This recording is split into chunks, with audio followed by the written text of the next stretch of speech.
Dr. KS is here, Kamaljit Singh. My name is KS, but some patients call me Dr. K, or some call Dr. Kjit. So they don't even refer to me as KS. That's how sexuality, sex related, बहुत कम बातें की जाती है. Right. Now my topic is like in the last two conferences we have talked on relationship, marriage, and sexuality and the foreplays and everything. So this is mostly related to just the psychotropic use. Okay, I thought like my wife was telling you talk about all this psychological topics. This is my area. Go and talk about something your area. That's the drugs and everything. Why don't you talk on that? So I had to listen to her, isn't it? Otherwise, the relationship issues can start over there. So I have taken this topic, use of psychotropics, and it's not the side effects of psychotropics. That's not working. Thank you. Right, so we'll be starting with that. And to start with the disclaimer, the entire presentation is on the molecules. So we'll be starting with like the disclaimer is like, since yesterday we have seen every like different types of consultants over here. They are looking at sexuality from their angle, gynecologist, urologist, psychiatrist always mention there might be depression, anxiety. Like yesterday when in the evening we were having the case presentation, some psychiatrists will be saying, oh, it can be this. Some can say it is this. So on the history, it will delineate what exactly it is. And whenever a sexual issues area come, we have to start looking at, is there something wrong genitally? Right, that's where the urologist and the gynecologist come. Is there any organicity there? If that is fine, is there something wrong with the brain? Right, and there is a hardware in the brain and the software in the brain. So hardware is my area where we will be using the psychotropics. Software is the counseling area. But if the hardware is pretty messed up, you can't install the software.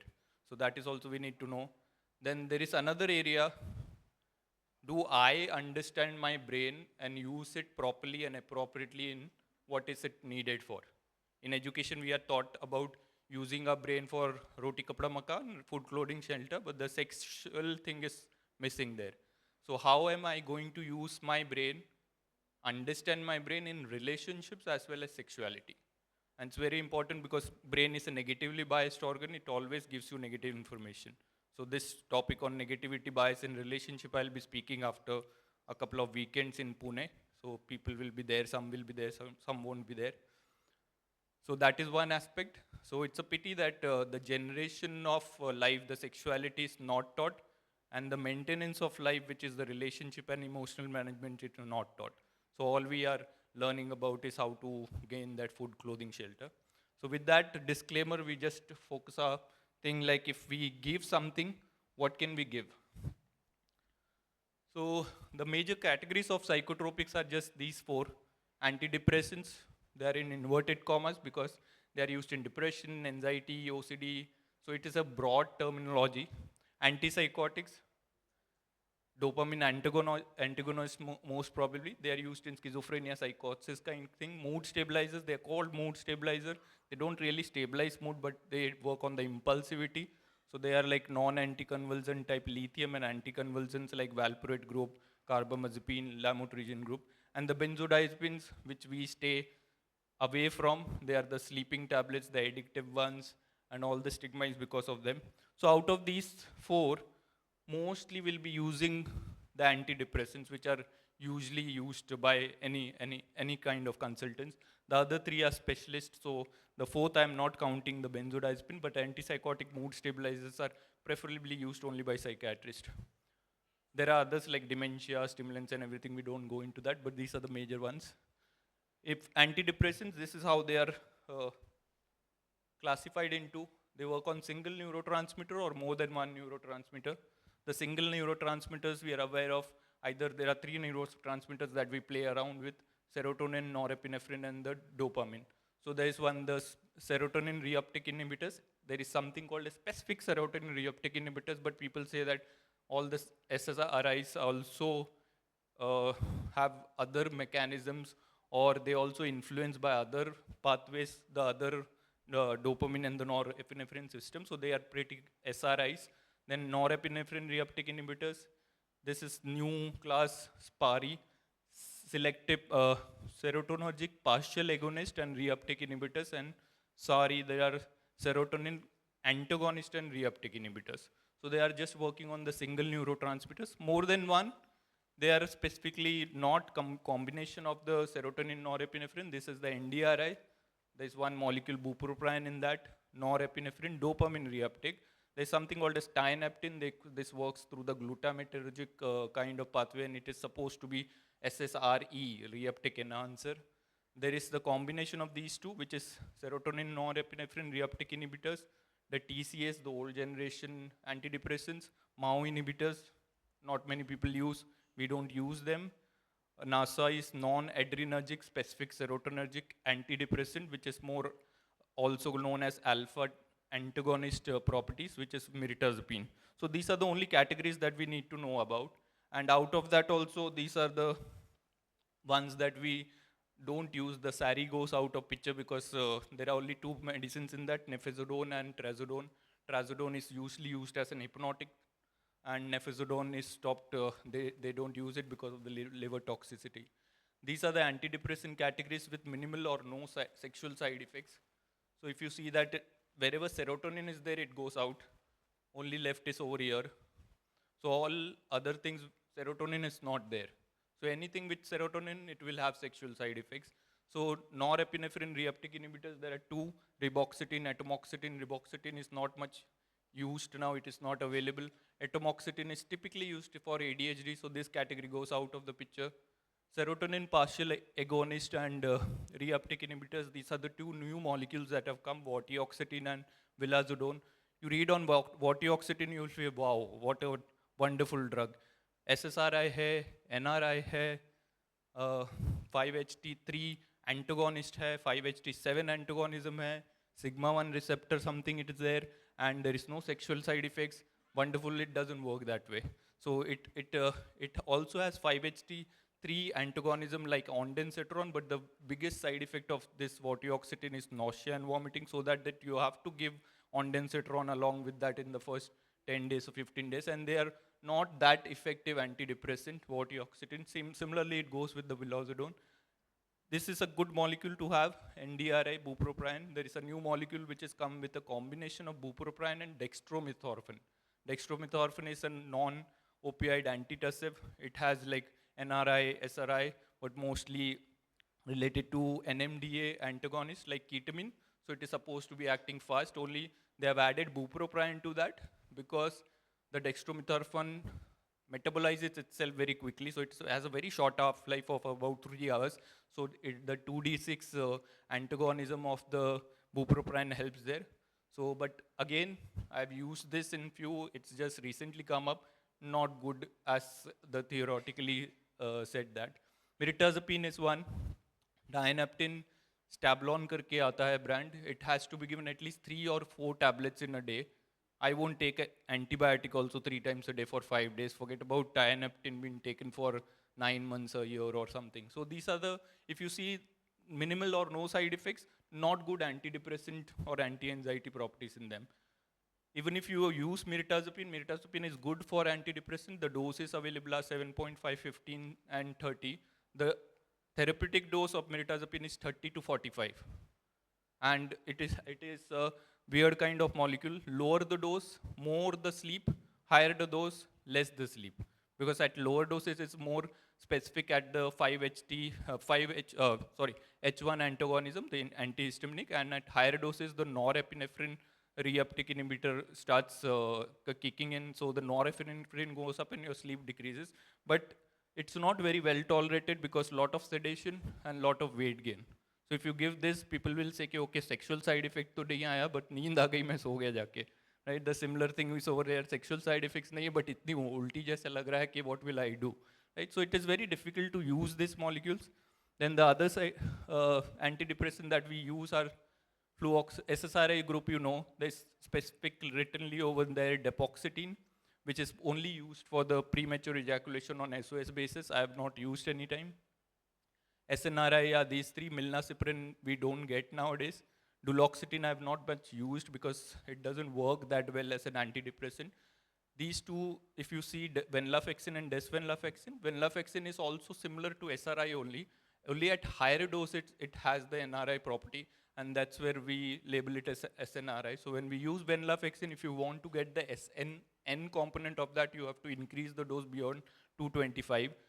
Desvenlafaxine, they brought that at 50, it has NRI effect, but still it is more potent on the SRI than the NRI.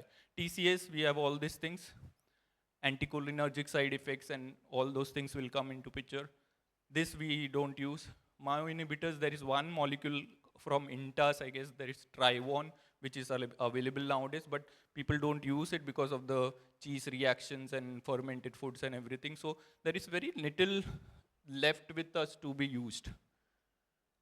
Serotonin, you just remember 1, 2, 3, and these is like wherever the serotonin works on the 5-HT1, these are where the therapeutic side effects come, the antidepressant, anti-anxiety, and everything, the effects of that. If you stimulate the 5-HT2 receptors, wherever SSRIs you used, the serotonin goes high, you will have headache, and there comes the sexual side effects. So anything which is blocking the 5-HT2 receptors might help in the sexual side effects profile of the SSRIs. And 5-HT3, it causes nausea, vomiting, diarrhea, and that's why it has to be like ondansetron works for this kind of nausea, not your pantosits and everything. Like, but these are very temporary kind of side effects. So people say that it caused me nausea and some bit, but I took pantoprazole मैंने खा लिया था, ओमेस खा लिया था, और 5 दिन 7 दिन बाद वो settle हो गया.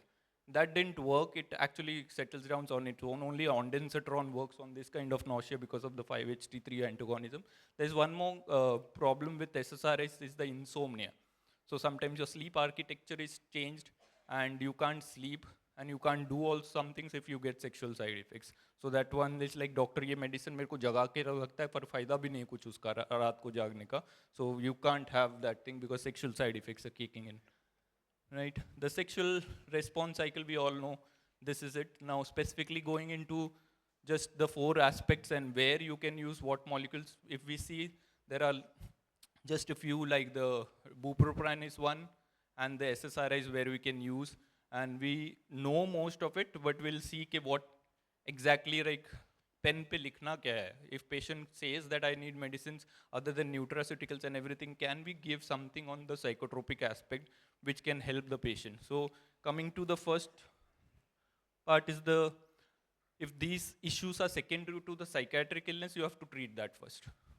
So even if you use escitalopram for depression, fluoxetine for depression, paroxetine for the anxiety depression, you don't bother about the sexual side effects to start with, because not everybody is going to have the sexual side effects.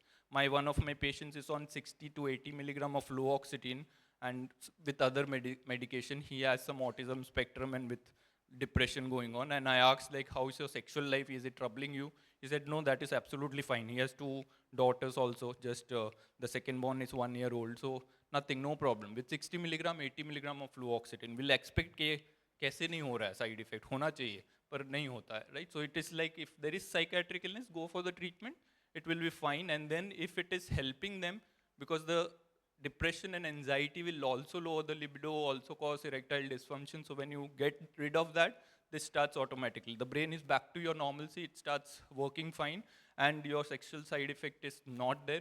If it is there, you can use some other things. So Google रहता है, Meta AI है, Gemini है, ChatGPT, उस पे डाल दो SSRI induce sexual dysfunction के लिए क्या use कर सकते हैं, you will get some molecules. So we will not stick to this.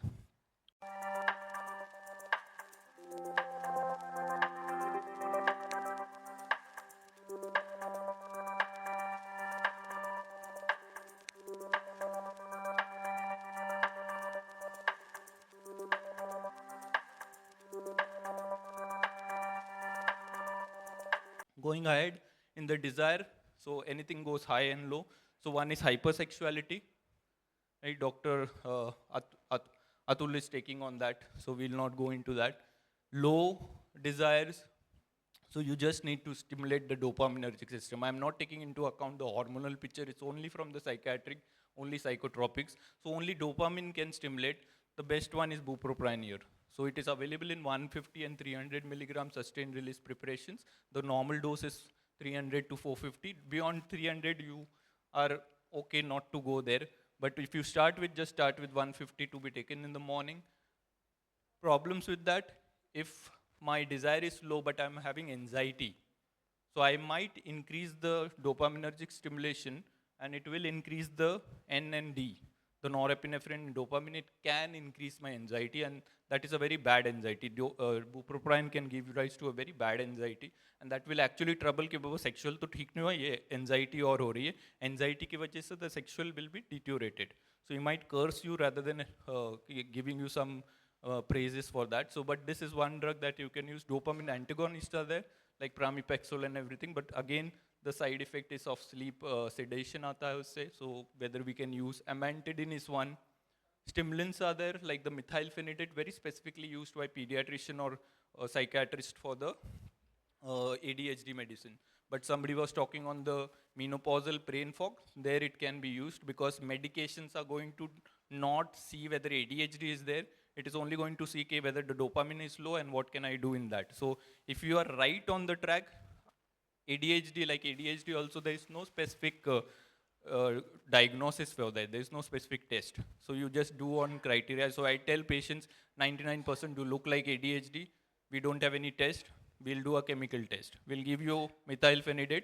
If you don't have anxiety and everything, we initiate that. The medicines don't lie. Your brain is not going to lie to the molecule. It is me who is going to fit it properly or not. So if it is not fit, something else is going on.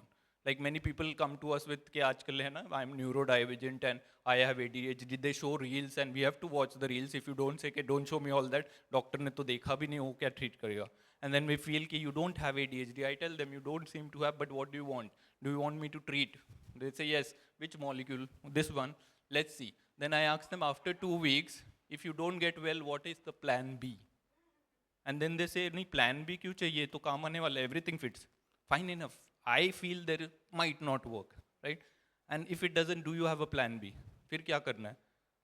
फिर आप जो बोलो, ठीक है ना, 2 हफ्ते और इतने सालों से उसका ADHD untreated है, 2 हफ्ते और नहीं treat होगा, कुछ नहीं होगा. But then they come back and say it didn't work. How is possible? Because this was happening. You read on this and this is how the brain is functioning and all these things looks due to that, and then they feel okay, you do that, and when you treat something else, they get really well out of that. So these are the molecules that you need to be aware of. Orgasm, this is where the SSRIs are the best that works, PME, right? SSRIs, I've put just these 3 over here. Depoxetine, like I said, I have never used because people don't come to psychiatrists for sexual problems. They say problem udhar wo end mein, ye end ke paas kyun jana hai? Right? Are we gone mad or something? So only referred patients come to us finally. कि ठीक है, किसी ने बोला आप sexuality पर भी काम करते तो हम आ गए. So then we find most of them are having more of anxiety, depression. Better to treat them rather than taking only depoxetine. I had given depoxetine when it had come to only 1 person, and he was cursing me after a week after I met him कि उस दिन erection तो आया नहीं premature ejaculation बोलो erection भी नहीं आया. तो वाइफ ने बोला तो और भी खराब है, तो उसको और टेंशन आ गया, एंड वाइफ का एक कमेंट फिर हर्ट होता है ना, then all the psychological issues starts. These are the molecules at these doses you can use. They are available in these formulations. Again, all the information is on the internet. You don't need to copy or remember that. Clomipramine is another one. But clomipramine, it has the most serotonergic activity, and that's why out of the TCAs, this can be used in PME because it's more of the serotonin activity that is there. But it causes sedation, anticholinergic side effects. They have a lot of side effects, the old generation. Delayed ejaculation, again, you will stimulate some dopamine. Again, you can try bupropion, atomoxetine, all the methylphenidate, but with caution.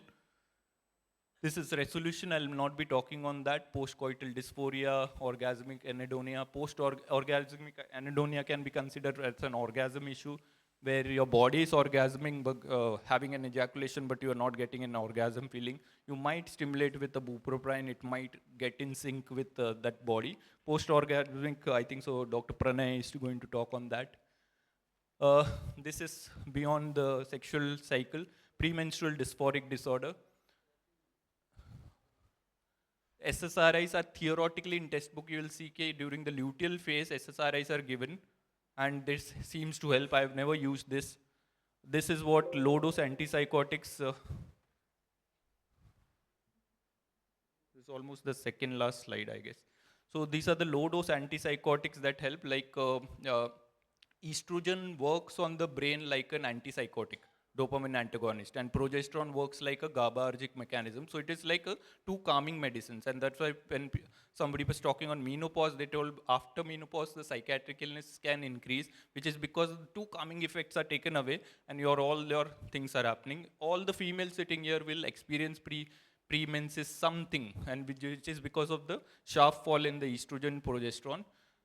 I generally use these molecules. There is something called as trazynach, which has this trifluoperazine in that. Just half of that. Placida, I put the name, but this is what Placida is available most all over the country, but there will be local brands also. Spenzo is flupentixol, which usually works. This is not much available, that's why this combination which is available can be used. Half of trazynach, maximum one, or one tablet of Placida. When the female starts feeling it's more of a premenses that is kicked in, you give it that day, once a day, anytime, night or day. Second day of menses, you can stop. They have lot of relief with that, and the concept is that, I don't know whether it is mentioned in books, but there was some book I had read where it was written estrogens, if they are too excess, it was in terms of pregnancy that they work like a dopamine antagonist, and progesterone because of the neurosteroid GABAergic. And then I thought, okay, let's try that, and started working. Others, Dhat syndrome, unconjugated, this is all talked about. One specific thing about Dhat syndrome, once everything is gone, the person still keeps telling it is this, it is this. It's almost like an OCD, and these people have OC traits also. So fluoxetine or any OCD line of medication works. Unconsummated marriages, yes, counseling and everything works, but they have a lot of anxiety too. If you start paroxetine with some, and by the time the brain is stabilized, 1.5 to 2 months lagte hain and your brain is stabilized, then you can install the software. Once the consummation is done, you can definitely get off the medicine. So that is the clinical, what was yesterday's Dr. Ravindran's talk. So facing the treatment is also important. Clinical inertia that was talked. And that's about it. Thank you very much. Thank you, Kamaljit.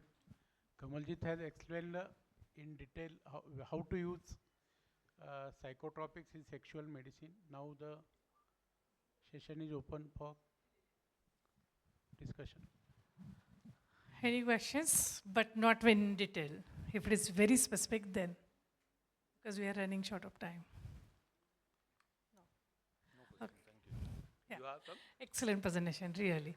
Thank you so much for the detailed discussion. One question, okay.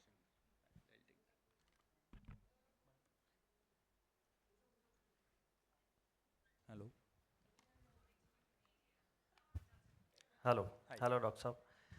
Saab. You said you used depoxetine once and there was a erection problem. The same can happen with other SSRIs also. Yeah, definitely. And that's why like we don't treat like that was the only person I told कि ये ऐसा काम नहीं होता है बोलते नहीं आज के लिए दो मेरे को मैंने बोला ऐसे नहीं होने वाला you need counseling you need to call your wife and he was behind me and that time depoxetine has just come in the market so I told okay let's try and see what happens but it didn't work.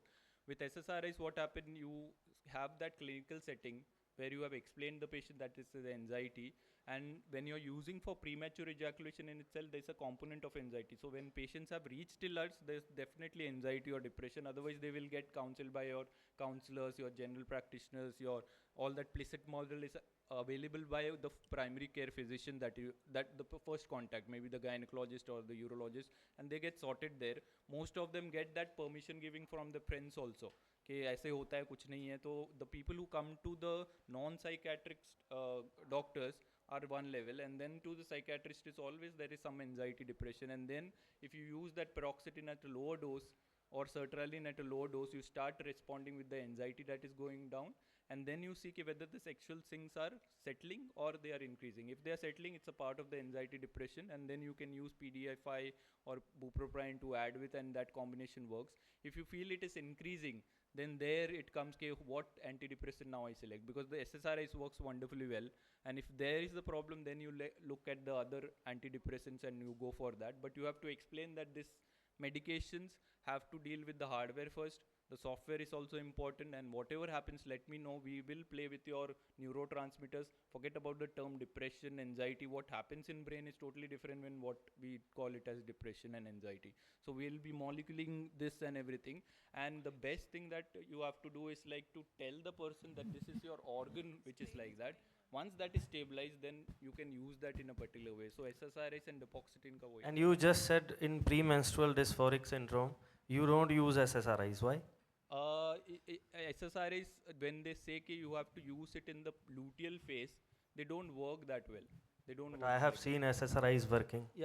in the luteal phase. So when you give that, there is a lot of nausea side effect and everything that comes. And then when you withdraw it, I didn't talk on that. There is something called as SSRI discontinuation symptoms. So that is very difficult. Then they'll never come back to you. In contrast, the Placida, which has melatonin, which is almost like a TCA kind of antidepressant, it works on the mild kind of anxiety. And the flupentixol has... I think it's a clinician to clinician difference, maybe. it has. And flupentixol has an anti-nausea kind of property, and this works almost like an SOS kind of for PMS.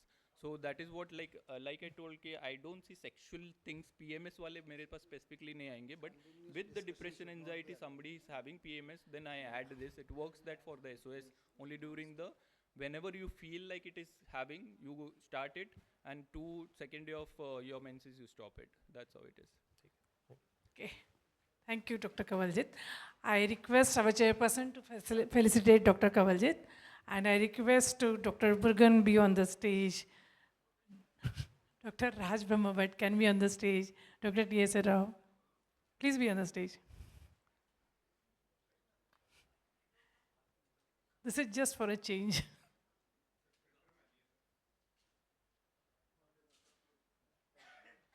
Come for a photograph, yeah?